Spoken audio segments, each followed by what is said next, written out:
está extruido, una pieza dentaria fracturada con un tratamiento de endodoncia y coronas mal adaptadas. Entonces, ¿qué tendría que hacer en estos casos? Probablemente tengamos que sacar el remanente articular, hacer un corte con hoja de bisturí, desgastar el hueso para que esté a nivel con el sector posterior porque está más extruido, más hacia arriba. Y esto lo puedo hacer en un consultorio convencional, no necesito dormir a un paciente. ¿Qué más? También puedo trabajar cirugía de implantes dentales, ¿no? Puedo trabajar implantes dentales con anestesias infiltrativas, troculares, frenectomías también.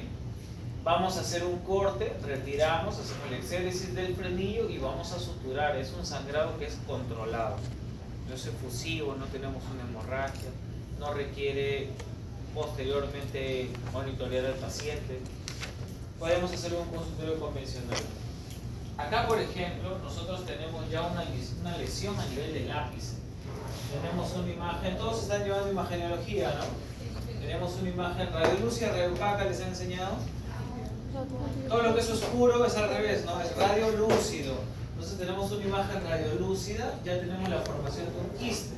Por lo tanto, tenemos acá que hacer una incisión, levantar un colgajo y exponer la lesión para poderla retirar. ¿Bien? Para poderla retirar, eso se llama una apicectomía, ¿no? Retiramos el tercio apical, retiramos el ápice de la pieza dentaria y por lo tanto vamos a retirar la lesión. Puedo hacerlo de manera convencional también en el consultorio. Sin embargo, en otras áreas como cirugía maxilofacial, ¿es también su compañera? Sí, no, bueno, son 12 y 7 todavía. Esperamos un ratito, yo te voy a abrir, pasa, por favor, pero recuerda ya, temprano. ¿Ustedes tienen clase antes de esta? No, no. Entonces no pueden llegar tarde, pues chicos.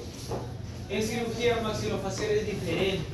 Cuando hacemos cirugías muy complejas, por ejemplo, si ven la panorámica del lado izquierdo, ¿qué observan en el cuadrante 4? Acá. ¿Qué tenemos acá? ¿Qué encuentran acá en este cuadrante? ¿Es una imagen radiopaca, radiolúcida o mixta? Mixta, ¿no? Por ejemplo, miren este cuadrante de acá. En este cuadrante nosotros tenemos... ¿Hay alguna pregunta? ¿No? ¿Todo bien? Sí, no me interrumpan, por favor, chicos. Acá, por ejemplo, en el cuadrante 3, nosotros tenemos una visión más clara del tejido. Si es más clara, es radiopaca. Pero acá tenemos una imagen radiolúcida y tenemos una lesión amplia. Por lo tanto, yo al tomar una tomografía, ¿qué es lo que veo? Destrucción de hueso. Probablemente es una osteomelitis. ¿Han escuchado ese término? Osteomelitis, infección, inflamación del hueso.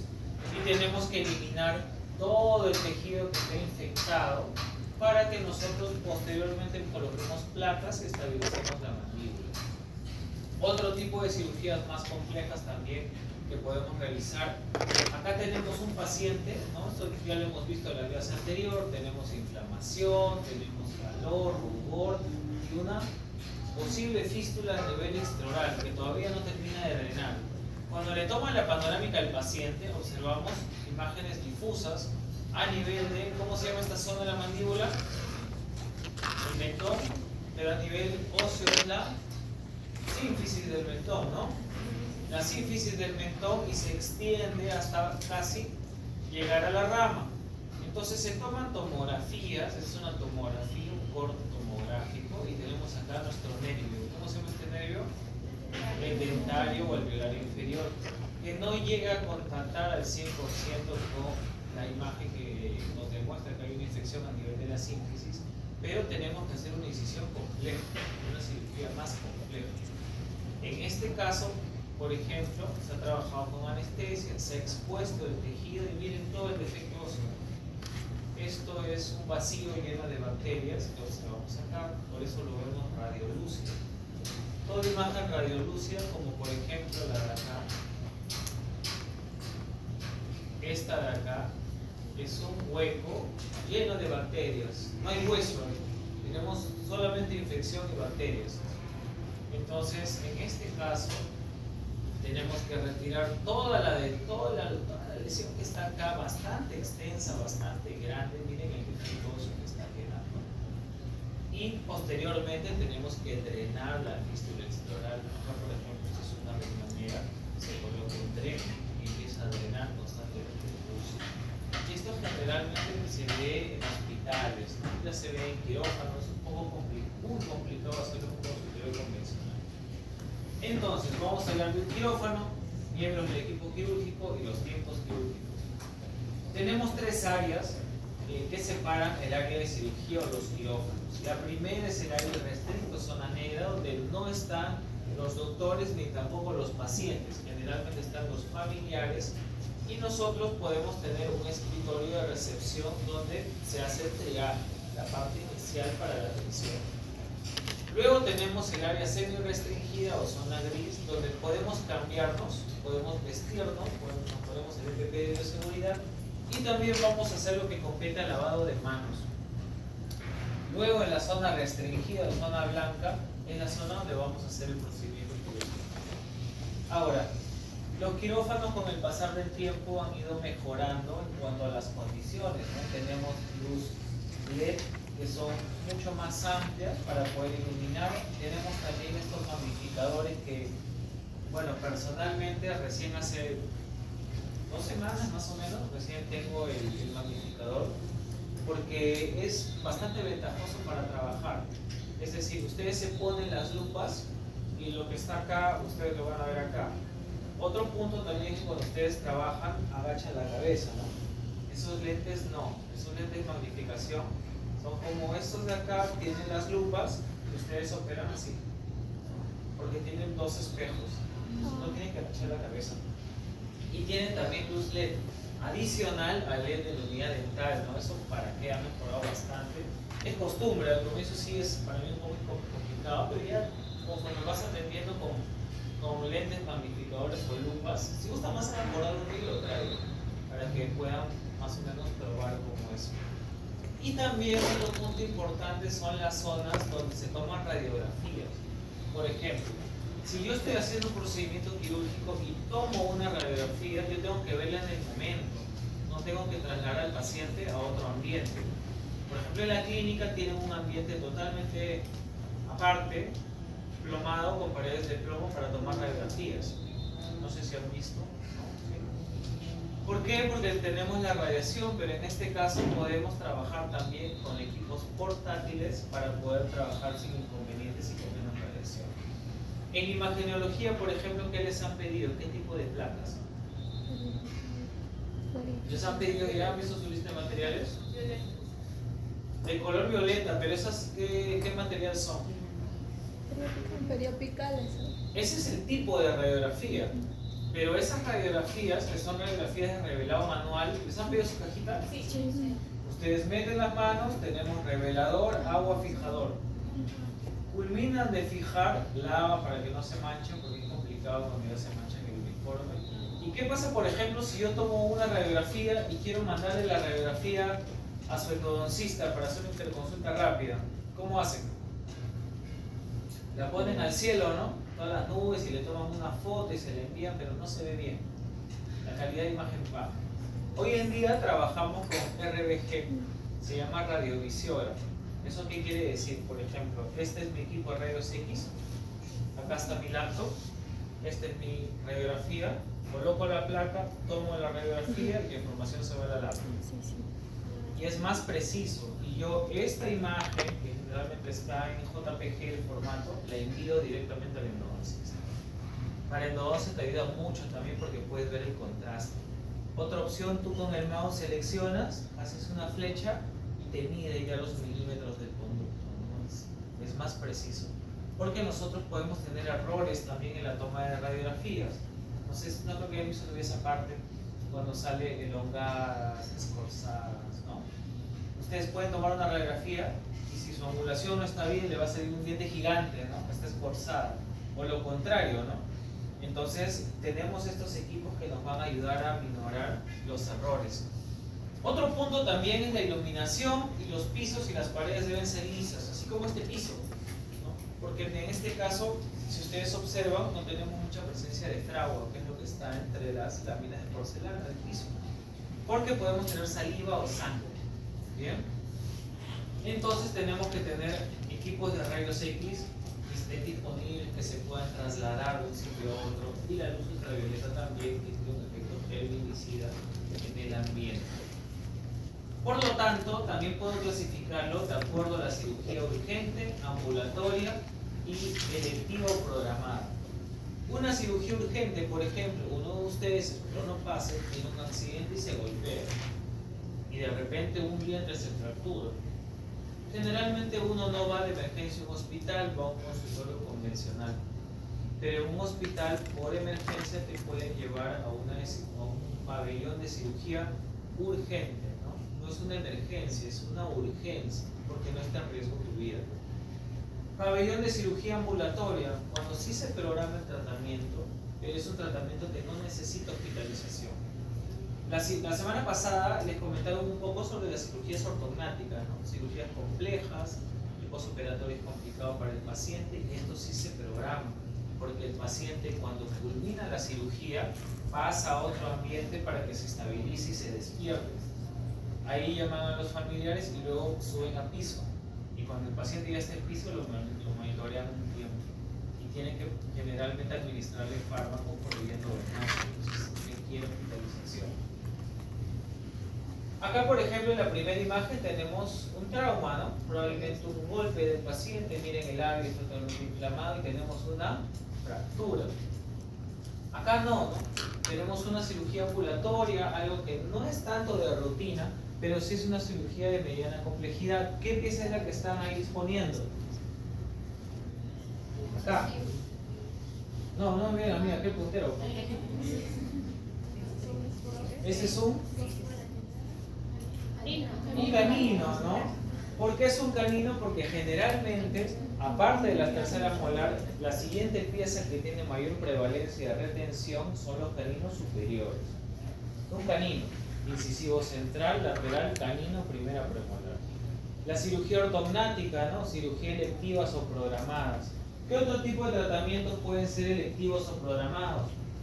Quistes de los maxilares, cuadros de infecciones grandes, neoplasias a nivel de los maxilares.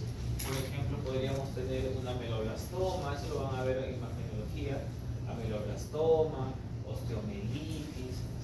Podemos tener una serie de patologías en los maxilares que sí demandan gran remoción de tejido óseo y también la hospitalización del paciente. Miren este paciente de acá, ¿no? Este paciente está alegre en su scooter y justo en el piso tenemos nuestra carretera, sabemos que no es tan lisa, y encontramos un socavado, entonces su llanta se atacó y él se cae de cara y busca un consultorio odontológico. Tenemos zonas que escapan a nuestra área de trabajo. Por ejemplo, ¿cuál sería? La nariz, ¿no? Probablemente a nivel de la jiba tengamos una fractura, el paciente nos comenta que ha sangrado. ¿Es necesario hacer una interconsulta? Sí. Pero en este caso, ¿qué es lo que yo puedo priorizar en mi área de trabajo? Miren el hinchazón, la inflamación del labio superior, ¿no? En comparación al labio inferior está súper inflamado.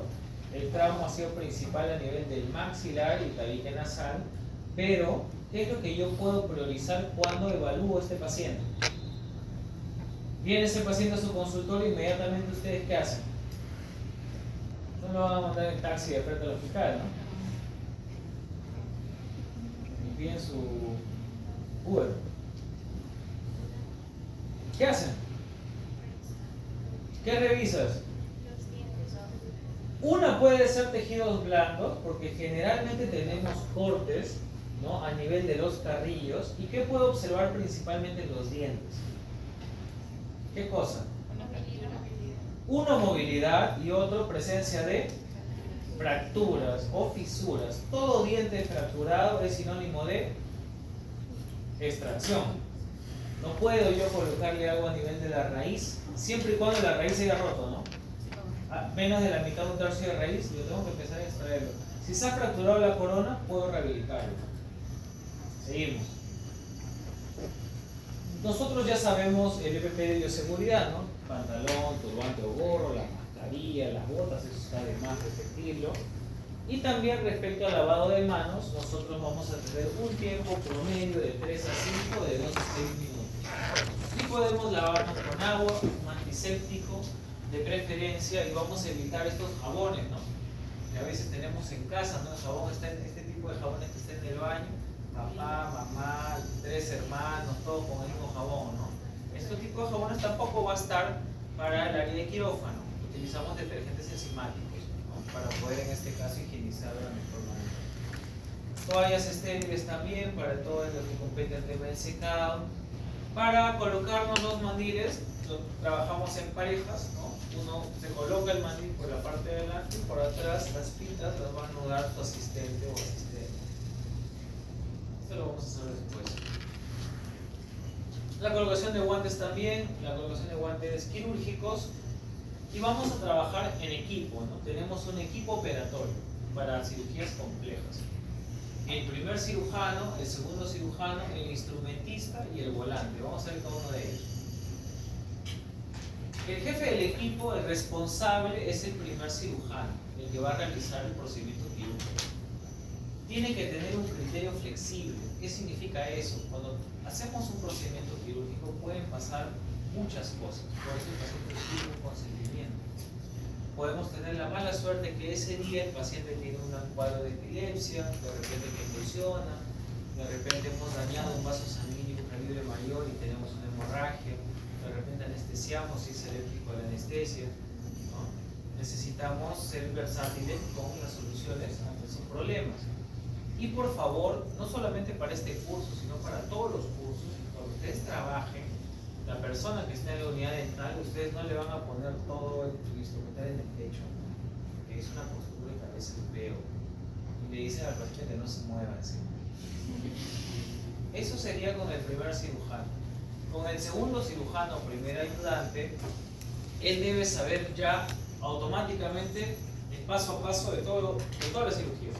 No tiene que preguntarte ni siquiera qué instrumento te tiene que pasar porque ya tiene que saber la secuencia. Aparte de esto, te va a aspirar fluidos como la sangre o como la saliva. Es lo principal. También tenemos al instrumentista. Por ejemplo, si yo cojo una hoja de bisturí y tengo ya mi mesa totalmente ordenada y hago la incisión o el corte, es casi imposible que en ese momento yo coja el mango de bisturí y lo ponga exactamente en el mismo sitio. Nosotros trabajamos, dejamos, y el instrumentista se encarga de reorganizar todo el instrumental que está en la mesa de mayo o mesa de trabajo. Va a recibir con la misma mano que nos va a dar los instrumentos y mantiene el orden constante de esto que es la mesa quirúrgica. Podemos tener inconvenientes también, por eso vamos a ver ahorita la cuarta persona que viene a ser el volante, pero este vendría a ser, por ejemplo, el orden de una mesa de mayo o mesa quirúrgica para la extracción de un exodoncia de una tercera molar. Tenemos acá la pinza de algodón, el espejo, ¿cómo se llama este de acá? El cárcule, ¿qué sigue? El mango de bisturí con las hojas de bisturí puestas, ¿qué más? Estas son legras, acá tenemos botadores, elevadores, forceps, portaagujas, tijeras, y acá tenemos cartuchos de anestesia que están en un líquido, ¿no? ¿Qué líquido sería? ¿Cuál? No, lidocaína es el compuesto de la anestesia, pero ves que están en un líquido yodo, ¿no? ¿Para qué? Para desinfectar los cartuchos de anestesia y las anestesias. Acá tenemos suero fisiológico y tenemos acá hilo para sutura. El circular o volante. Cuando nosotros hacemos un procedimiento, no solamente en quirófano, sino también en nuestro consultorio, podemos tener una urgencia. Imaginemos, se obstruye la manguera para aspirar o se apaga la luz LED de nuestra unidad dental. En ese momento no vamos a salir a buscar un técnico, ¿no? Necesitamos a alguien que nos pueda ayudar en ese momento y que pueda salir y entrar constantemente. Por eso es que generalmente el volante que sale del ambiente de trabajo no va a tener un EPP como tal. ¿Bien? Por lo tanto, tendríamos a todo este equipo de trabajo, ¿no? El primer cirujano, el segundo, el instrumentista y acá el volante, ¿no? Que en este caso porque sale y entra constantemente ante una urgencia que podemos tener en el tratamiento, no tiene el EPP como tal. Y no toca nada también del área, ¿no? Esa es una información adicional. Hace algunos años ya se dejó de utilizar, nosotros llevábamos, en este caso, mandiles de esta tela verde, ¿no? Ahora, ustedes están utilizando, y más adelante van a continuar utilizando todo descartable. Y ese color le da un descanso visual al ojo, porque tenemos los carrillos, la lengua, sangre, ¿no? Fluidos. Entonces necesitamos en este caso otro color para dar un descanso visual durante la tensión. Por eso en esos años se utilizaba ese tipo de color y característico también en el área de cirugía. Bien, vamos a ver ahora los tiempos quirúrgicos en exodoncias complejas, en extracciones de terceras molares complejas. Tenemos la asepsia, anestesia, incisión, diéresis o decolaje, hemostasia, el tratamiento que se va a realizar en la superficie, la cavidad, el tratamiento de la cavidad y la sutura al final del tratamiento. Vamos para la asepsia. Nosotros tenemos que mantener la asepsia tanto a nivel extraoral del paciente como a nivel intraoral. Por eso es que acá, por ejemplo, se está desinfectando el área con el material que se mencionaron, ¿no? Luego povidona. Una gasa la vamos a colocar en leopovidona y desde la línea media hacia la zona externa vamos a ir desinfectando, ¿no? No lo pasamos de manera circular. Lo mismo para la boca. ¿Cómo yo desinfecto la boca previamente? ¿Qué puedo hacer? ¿Qué es eso? ¿Cómo? No. Ok, ya pensé que simulabas un enjuague. Sí. Eso es, ok, ya. Entonces, ¿qué podemos utilizar? Enjuagatorios, ¿no? A base de clorexidina, ¿no? Enjuagatorios a base de clorexidina. Entonces, estos enjuagatorios no solamente son previo a un tratamiento quirúrgico, ¿no? También los podemos utilizar o los debemos utilizar para una evaluación convencional o una evaluación de rutina, ¿no? Viene un paciente nuevo, nosotros vamos a hacer en este caso todo el examen intraoral, vamos a hacer el odontograma, vamos a revisar al paciente y tenemos que utilizar también enjuagatorios previos. Luego vamos a utilizar la anestesia. Respecto a la anestesia, y eso lo vamos a ver ya en unas semanas, nosotros utilizamos tres tipos de anestesia en el área de odontología, principalmente las lidocaínas, las mepivacaínas y otras más fuertes que son las articaínas. Y previo a esas anestesias nosotros utilizamos también anestesias tópicas, como por ejemplo la benzocaína. Dentro de los grupos de anestesia tenemos dos, los ésteres y las amidas. Las amidas, el grupo de amidas, compete las anestesias que nosotros infiltramos, que inyectamos, como las lidocaínas, mepivacaínas, articaínas. Los ésteres son con grupos o compuestos anestésicos que en el área de odontología, porque también existen algunos que se infiltran, pero eso es en el área de medicina, en el área de odontología nosotros la vamos a usar como tópico. Entre ellos tenemos la benzocaína. ¿Bien? Bueno, hoy día vamos a recordar un poco sobre la inervación de los dientes, la irrigación al mandíbula, al menos no es tan complejo.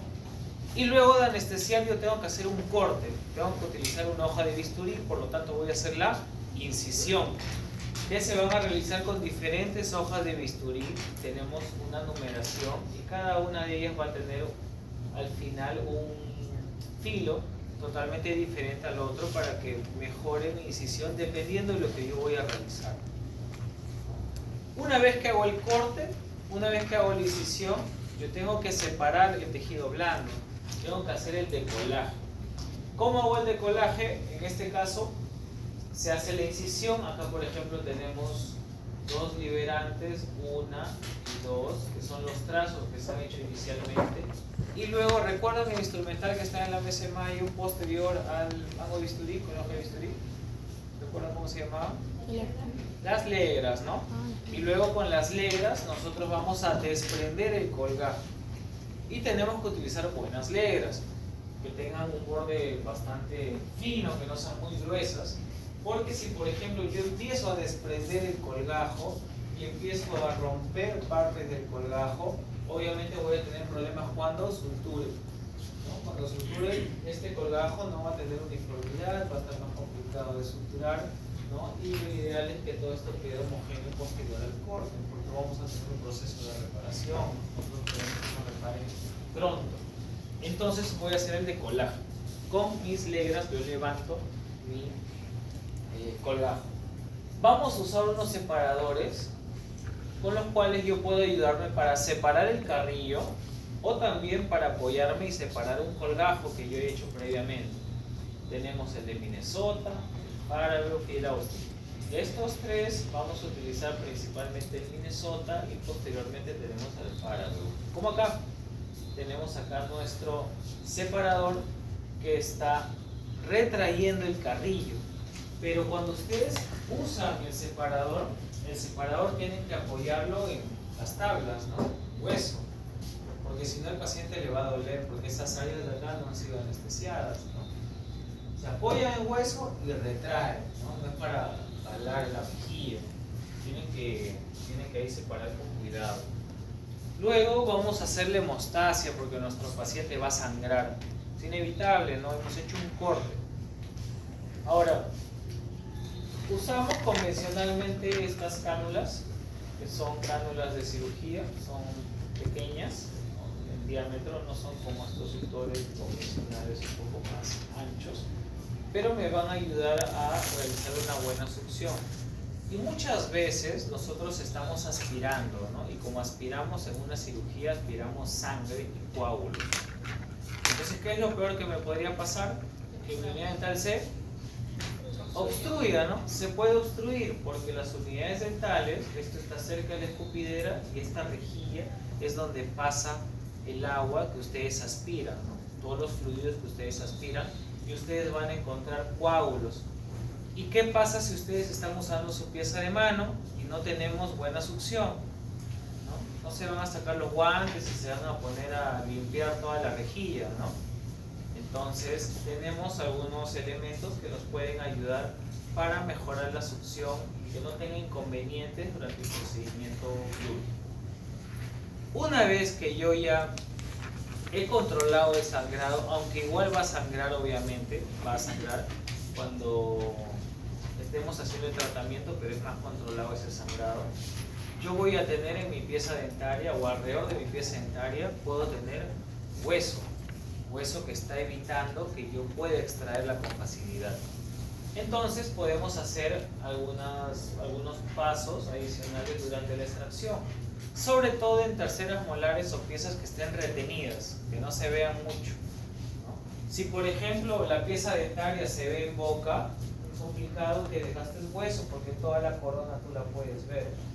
Pero si el paciente abre la boca y en la zona posterior ustedes solo ven algunas cúspides, poca estructura dentaria a nivel de la corona, hay que eliminar el tejido que está superpuesto al diente. Tengo que hacer por lo tanto una osteotomía.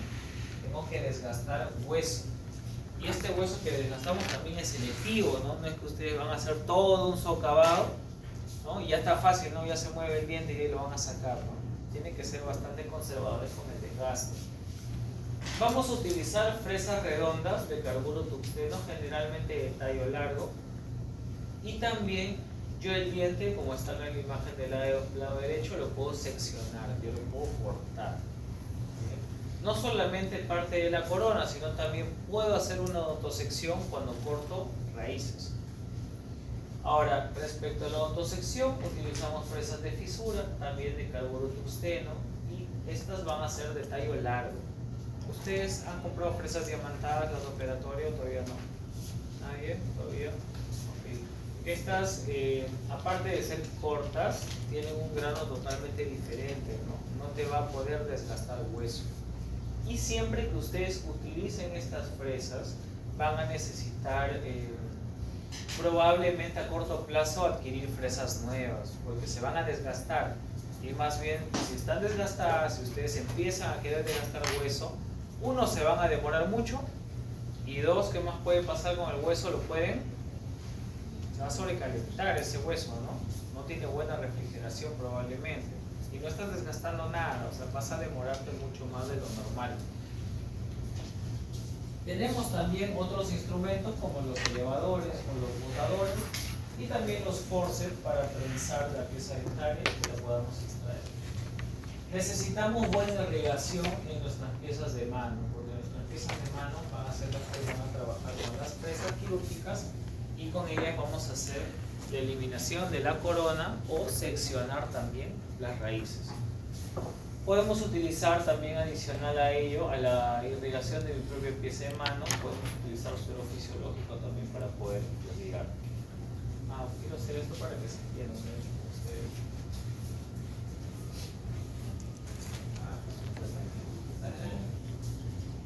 Esto se lo traigo. Vamos a ver si pintan. No, pero no es todo. Mejor los puedo.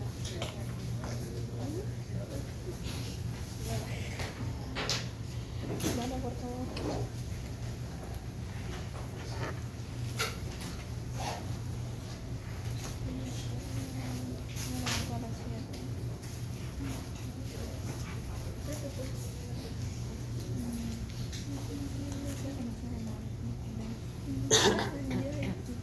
Por ejemplo, ¿no? Si nosotros tenemos acá nuestra pieza 7, o sea, la segunda molar, y acá podemos tener nuestra tercera molar, y acá tenemos nuestra cuarta.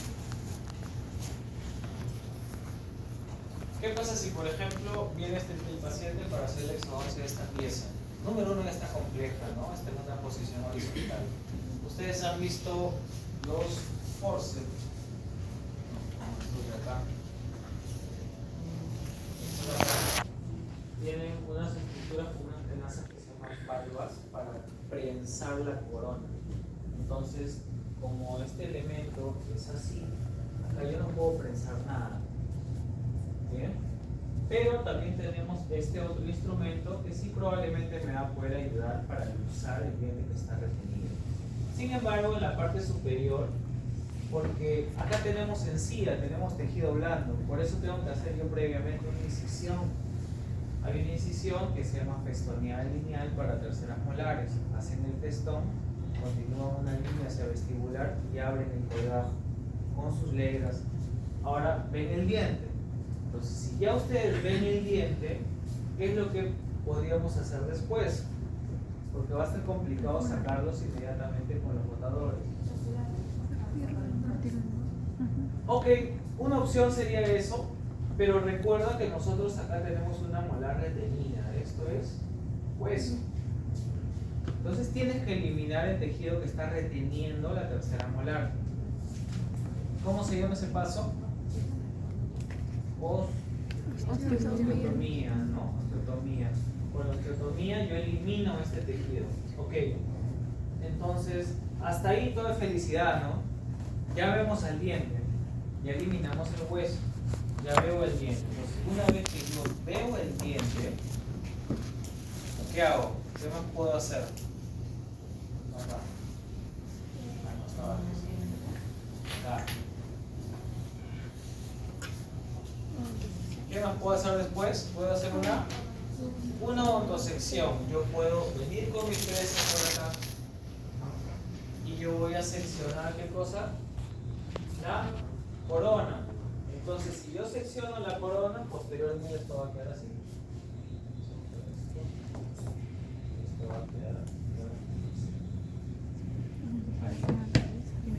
Ahora, siempre también, más adelante les voy a enseñar algunas radiografías para que vean cómo se va avanzando con las fresas, porque tenemos que tomar radiografías cuando hacemos este paso. Porque ustedes se pueden emocionar y se pueden ir hasta abajo, ¿no? Y pueden lesionar un vaso de un calibre mayor o el dentario si estuviera complicado con la pieza relacionada con la pieza. Siempre tomen placas para que sepan qué tanto les falta y con el botador van a culminar para fracturar la corona que tienen desprendida. ¿Tienen pregunta? ¿No? Entonces, hasta acá, por ejemplo, yo vengo con mi fresa y listo, ya eliminé la corona. ¿Y ahí qué más puedo hacer? Ahí ya recién puedo utilizar mis elevadores o botadores, ¿no? Porque la parte activa va a poder ingresar por acá y ya no voy a tener una traba. ¿Bien? Lo mismo podemos hacer, por ejemplo, imaginémonos, tenemos una... ¿Están viendo ya en conclusión las piezas dentarias? Las características anatómicas dentarias. Todavía no. Pero otro grupo sí me ha respondido a esta pregunta. La primera molar superior. ¿Cuántas raíces tiene? Ya se sabe. ¿Cómo están distribuidas? Dos hacia mesial y una hacia distal. Y una hacia palatina, ¿no? Vestibular, mesial, distal, y acá tenemos una hacia palatina. ¿Qué pasa, por ejemplo, si nosotros tenemos una pieza dentaria que viene así? Sin nada, no hay corona. Yo no puedo prensar el diente con un forceps. Yo no puedo hacer nada con mi forceps porque no tengo donde prensar. Entonces, también puedo hacer una osteotomía o odontosección. Odontosección, ¿no? Podría seccionar también el diente. Yo puedo venir con mi fresa y secciono en este caso las raíces, ¿no? Y puedo sacar cada raíz de manera independiente. Y luego, primero hago la odontosección, que es también para raíces, y luego con mi botador las luxo para poder sacarlas. ¿Sí? ¿Sí se entendió esa parte? Bien. Cuando nosotros ya hemos hecho el exodoncia, cuando ya salió la pieza dentaria, tengo que ver cómo está la superficie donde yo he trabajado. Por ejemplo, no en terceras molares, pero esto se ve más en piezas del sector anterior. Cuando hacemos extracciones seriadas, vamos a tener acá irregularidades en el reborde, ¿no? Este hueso va a quedar en punta. Siempre cuando saquen más de un diente, palpen la zona donde han trabajado. Porque si queda irregular, ustedes tienen que alisar esa superficie. ¿Con qué lo podemos hacer? Podemos utilizar limas para hueso, gubias o alveolótomo, o también fresas quirúrgicas, las fresas que vieron en las diapositivas anteriores. ¿Sí? ¿Por qué? ¿Qué podría pasar, por ejemplo, si ustedes dejan al paciente con todo este reborde puntiagudo y le hacen su prótesis? Cuando lleguen a la fase de instalación de las prótesis removibles, esas que se sacan y se ponen, va a tener el paciente dolor, ¿no? Y van a tener que desgastar la prótesis, y el problema es que muchas veces pierden retención, o en el peor de los casos van a tener que hacer acá una pequeña incisión, abren un colgajo y regularizan el hueso. Entonces eso tienen que hacerlo en el mismo momento que han hecho el exodoncia. Bien, como acá, ¿no? Tenemos, por ejemplo, dos alvéolos y acá en el medio tenemos hueso, ¿no? Cuando palpamos eso está en punta, entonces podemos alisarlo, regularizarlo. Ahora, esta lima para hueso también no lo vamos a pasar excesivamente porque no queremos que haya mucha reabsorción, y con estas gubias, que son como unas pinzas para poder acá alisar y desgastar justo el borde que está quedando irregular. Tampoco es que ustedes van a ir hasta abajo y van a romper, ¿no? Porque obviamente vamos a tener mayor reabsorción. Es solamente para los bordes finales, o en el mejor de los casos usar una fresa quirúrgica. Bueno, acá muchas veces vamos a tener piezas que necesitan ser retiradas porque tienen infección. Entonces tenemos tejido de granulación, tenemos tejido infectado. Por lo tanto, sí es recomendable hacer un curetaje del alvéolo posterior a la extracción, ¿no? Para eliminar todo ese tejido de granulación que está en el alvéolo. Luego de ello, nosotros ya vamos a hacer la sutura, dependiendo, ¿no? Si nosotros estamos trabajando extracciones seriadas, haremos de repente una sutura continua, que eso lo vamos a ver para la segunda parte del curso. Tenemos suturas en X, colchonero vertical horizontal, tenemos puntos simples, ¿no? Que nos van a ayudar para afrontar el corte que nosotros hemos hecho, ¿no? De tejido blando. Y también vamos a ver las características para la segunda parte del curso de la sutura, ¿no? ¿Qué tipo de sutura me conviene para cada caso? Tenemos, por ejemplo, en odontología, la seda negra, el nylon, el hilo reabsorbible como el ácido poliglicólico. Entonces, cada una de ellas la vamos a utilizar en ciertos casos, ¿no? Porque algunos tienen una fuerza tensil mucho mayor que otras. Eso quiere decir que el nudo que yo haga no se va a soltar con tanta facilidad. Listo, hasta ahí tenemos alguna duda, alguna consulta, todo bien. Recuerden chicos que la próxima semana tenemos los seminarios, bien, y la semana que sigue, la semana 4, vamos a tener una evaluación escrita, donde va a venir todo lo que estamos hablando hasta la próxima semana, incluido también los seminarios. ¿Ok? Listo, entonces son las 12:45. Tendríamos ahorita que hacer, tenemos hasta la 1:40, casi no me equivoco, ¿no? Vamos a avanzar con la práctica entonces. Después vamos al salón para hacer la otra parte. ¿Bien? Listo, chicos.